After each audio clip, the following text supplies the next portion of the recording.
안녕하세요. 오늘 저희가 함께 깊이 파고 들어볼 자료는 이제는 거의 전설이 된 문서죠. 비트코인 백서의 서문입니다. 네, 안녕하세요. 사실 비트코인이라는 단어는 너무 많이 들어서 모르는 분이 없겠지만요. 그렇죠. 이게 정확히 왜 만들어졌는지 그 이유를 속 시원하게 설명하기는 쉽지 않아요. 맞습니다. 대부분 어떻게 집중하죠? 그래서 오늘 저희의 임무는 바로 그 왜 라는 질문에 대한 답을 찾아보는 겁니다.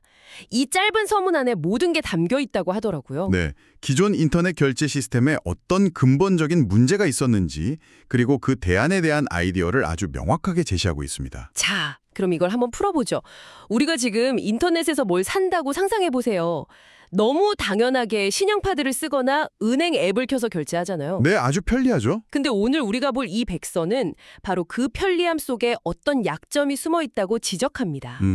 비유하자면 우리가 친구랑 돈을 주고받을 때 반드시 은행이라는 심판을 거쳐야만 하는 거예요. 아, 심판요? 좋은 비유네요. 네. 그리고 그 심판한테는 수수료를 내야 하고 심지어 가끔은 심판이 그 거래는 무효! 이러면서 판정을 뒤집어 버릴 수도 있다는 거죠. 바로 그 지점입니다. 모든 거래가 신뢰를 기반으로 하는 제3자, 즉 금융기관을 통해서만 이루어지는 모델의 한계를 꼬집는 것으로 이야기가 시작돼요. 신뢰. 네, 물론 이 시스템이 대부분의 상황에서는 아주 잘 작동하죠. 하지만 백서는 이 신뢰 기반 모델이 가진 본질적인 약점, 그러니까 비용과 불확실성에서 결코 자유로울 수 없다고 말합니다.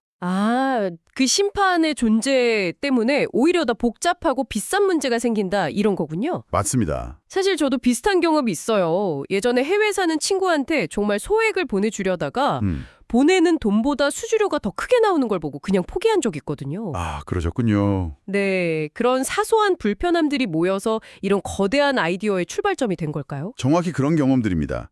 백서가 가장 먼저 지적하는 문제가 바로 거래를 되돌릴 수 있다는 점, 즉 거래 취소의 가능성이에요. 거래 취소요? 네.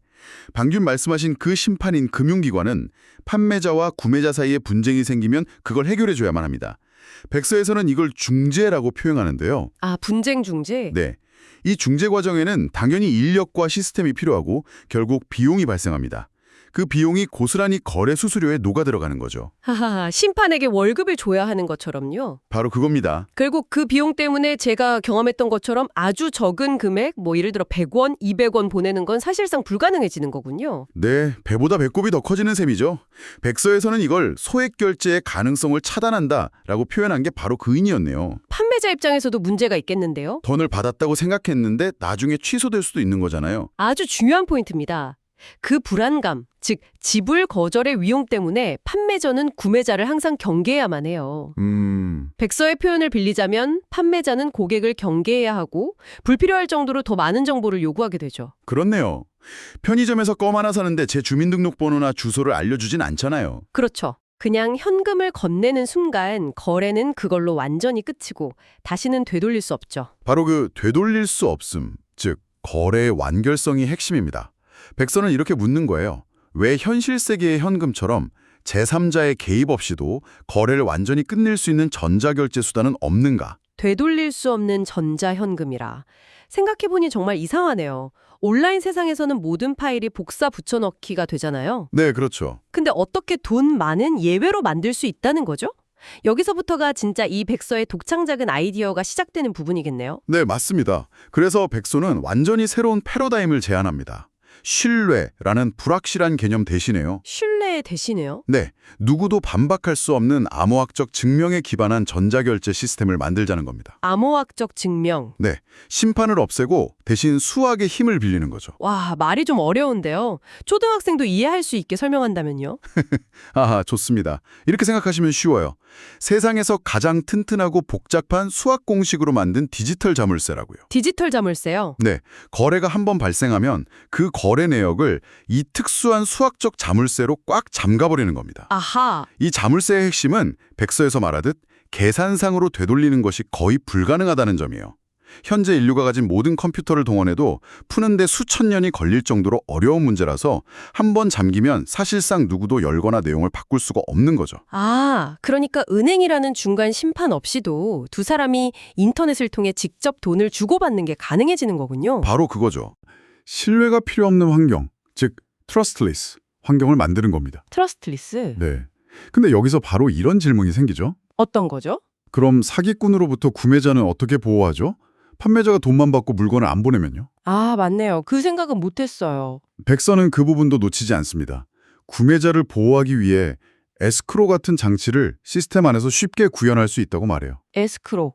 그것도 은행 같은 곳이 해주는 거 아닌가요? 중요한 건 그 에스크로 역할조차 거대한 기업이 아니라 시스템에 미리 짜인 규칙, 그러니까 프로그래밍 코드를 통해 자동화할 수 있다는 점입니다. 잠깐만요. 그럼 심판이 아예 없어지는 건데? 누군가 속임수를 쓰는 건 어떻게 막죠? 네, 예를 들어 제가 가진 10,000원짜리 디지털 동전 파일을 복사해서 A라는 친구한테 보내고 동시에 똑같은 그 파일을 B라는 친구한테도 보내버리는 거예요. 아, 이러면 돈이 무한정 복사되는 거잖아요. 바로 그 지점이 지난 수십 년간 디지털 화폐 연구자들이 해결하지 못했던 가장 큰 난제였습니다. 이름하여 이중지불 문제죠. 이중지불 문제. 네, 디지털 정보는 본질적으로 복제가 너무 쉬우니까요. 그리고 백서는 이 문제에 대한 해결책으로 아주 기발한 아이디어를 제시합니다. 그게 뭔가요? 바로 P2P, 분산 타임스탬프 서버라는 개념입니다. 와, 이름이 점점 더 어려워지는데요. P2P, 분산, 타임스탬프 서버? 하하, 그렇죠. 단어들을 하나씩 뜯어보면 개인들끼리 나누어 가진 분산, 시간의 도장을 찍어주는 타임스탬프 기계, 서버라는 뜻 같지 않으세요? 그러네요. 혹시 모든 사람이 거래 장부를 하나씩 똑같이 갖고 서로 감시한다는 뭐 그런 개념인가요? 정확하게 핵심을 짚으셨습니다. 정말 훌륭한 추론이세요. 아, 정말요? 네, 비유를 들어 설명해보죠. 우리 교실에 있는 모든 학생이 똑같이 생긴 공책을 한 권씩 가지고 있다고 상상해보세요. 네, 공책이요? 제가 만약 A 학생에게 100원을 썼다면 교실 전체에 대고 큰 소리로 외칩니다. 내가 지금 A에게 100원을 보냈다. 시간은 오후 3시 5분. 모두 적어. 아, 그럼 교실에 있는 모든 학생이 그 내용을 자신의 공책, 그날의 페이지에 똑같이 받아 적능합니다. 알 것 같아요. 그럼 만약 제가 이미 A에게 보낸 그 100원을 B에게 또 보내려고 내가 B에게 100원을 보낸다 라고 외치면 네, 모든 학생이 자기 공책을 휙휙 넘겨보고는 너 아까 3시 5분에 그 돈 A한테 썼잖아. 이 거래는 무료야. 라고 다 같이 외칠 수 있겠네요. 완벽합니다. 바로 그거예요. 모든 사람이 함께 쓰고 검증하는 이 공책이 바로 분산 원장이고요. 분산 원장? 네, 모든 거래의 시간을 찍어 공개적으로 기록하는 행위가 분산 타임스탬프 서버의 역할입니다. 이렇게 모든 거래 내역을 시간 순서대로 블록처럼 연결해서 그래서 블록체인. 맞습니다. 모두가 공유함으로써 누가 언제 어떤 돈을 썼는지 투명하게 공개되는 거죠. 이중지불을 시도하는 순간 네트워크에 참여한 모두에게 즉시 발각되는 겁니다. 모두가 서로의 심판이자 감시자가 되는 시스템이라니 정말 기발한데요? 그렇죠. 그런데 여기서 또 다른 질문이 생기네요. 어떤 질문이죠? 만약 교실의 몇몇 학생들이 서로 짜고 공책에 거짓 내용을 적으면 어떻게 되죠? 예를 들어 5명이 작당하고 아니야, 그 돈은 B한테 간 게 맞아 라고 동시에 우기기 시작하면 다른 학생들은 누구 말을 믿어야 할지 혼란스러워질 것 같은데요. 아주 중요한 질문입니다. 나쁜 마음을 먹은 사람들이 뭉치면 시스템을 망가뜨릴 수도 있겠죠. 네. 백서는 그에 대한 아주 명쾌하고 어떻게 보면 조금은 냉정한 답을 제시합니다. 냉정한 답이요? 이 시스템은 정직한 노드, 즉 정직한 학생들이 공격자 그룹보다 집합적으로 더 많은 CPU 파워를 제어하는 한 안전하다고 말합니다. CPU 파워요? 계산 능력이라니 갑자기 컴퓨터 과학 시간이 된 것 같아요. 하하하. 이게 다수결의 원칙 같은 건가요? 다수결과 비슷하지만 단순한 머리수 싸움이 아니라 작업량 증명 싸움이에요. 작업량 증명. 교실 비율을 계속 써볼게요. 공책에 새로운 거래 내역 페이지를 추가하려면 아주 어려운 수학 문제를 하나 풀어야 한다는 규칙이 추가됐다고 해봅시다. 네, 수학 문제요? 이 수학 문제는 오직 컴퓨터, 즉 CPU를 사용해서만 풀 수 있어요. 정직한 학생들은 규칙에 따라 열심히 수학 문제를 풀어서 다음 거래 내용을 공책에 추가합니다. 나쁜 학생들도 자기들끼리 거짓 내용을 담은 페이지를 만들어서 공책에 붙이려면 똑같이 그 어려운 수학 문제를 풀어야만 해요. 그렇군요. 그럼 정직한 학생들이 더 많고 그들의 컴퓨터 성능을 합친 것이 더 좋다면 네, 그들이 진짜 거래 기록 페이지를 써내려가는 속도가 나쁜 학생들이 가짜 페이지를 만드는 속도보다 전체적으로 더 빠르겠네요. 바로 그겁니다. 정직한 노드들이 만든 체인, 그러니까 공책이 거짓된 공책보다 항상 더 길게 유지되는 거죠. 아하, 그럼 시스템은 그냥 가장 긴 공책이 진짜 역사다라고 인정해버리는 거군요. 정확히는 가장 많은 누적 작업량이 투입된 체인을 진짜로 인정하는 겁니다. 정직한 노드들이 만든 체인은 전 세계 수많은 참여자들의 계산 노력이 차곡차곡 쌓여서 만들어진 긴 역사책과 같아요. 공격자가 이 역사를 뒤집으려면 단순히 가장 최신 페이지 하나를 빨리 푸는 걸 넘어서요. 과거의 모든 페이지에 들어간 계산량을 전부 다시 계산해서 따라잡은 다음 그보다 더 빨리 새로운 페이지를 추가해야 합니다. 와, 이건 전 세계 정직한 참여자들 전체 계산 능력의 절반 이상을 동시에 동원해야 하는 일인데 현실적으로 거의 불가능에 가깝다고 보는 거죠. 와. 이제야 그림이 완전히 그려지네요. 그러니까 이 시스템의 보안은 어떤 중앙기관의 금고나 경찰 같은 게 아니라 네, 정직하게 규칙을 따르는 것이 경제적으로 더 이득인 다수의 계산 능력이라는 아주 추상적인 개념에 달려 있다는 거네요. 맞습니다. 공격을 통해 얻는 이득보다 공격에 필요한 막대한 양의 전기세와 컴퓨터 비용이 훨씬 더 크도록 설계된 거예요. 아, 정직하게 참여해서 보상을 받는 것이 훨씬 합리적인 선택이 되도록 인간의 경제적 이기심을 시스템 보안의 일부로 끌어들인 거죠. 정말 이건 완전히 새로운 접근 방식인데요. 그렇죠. 자, 오늘 이야기를 정리해볼 시간이네요.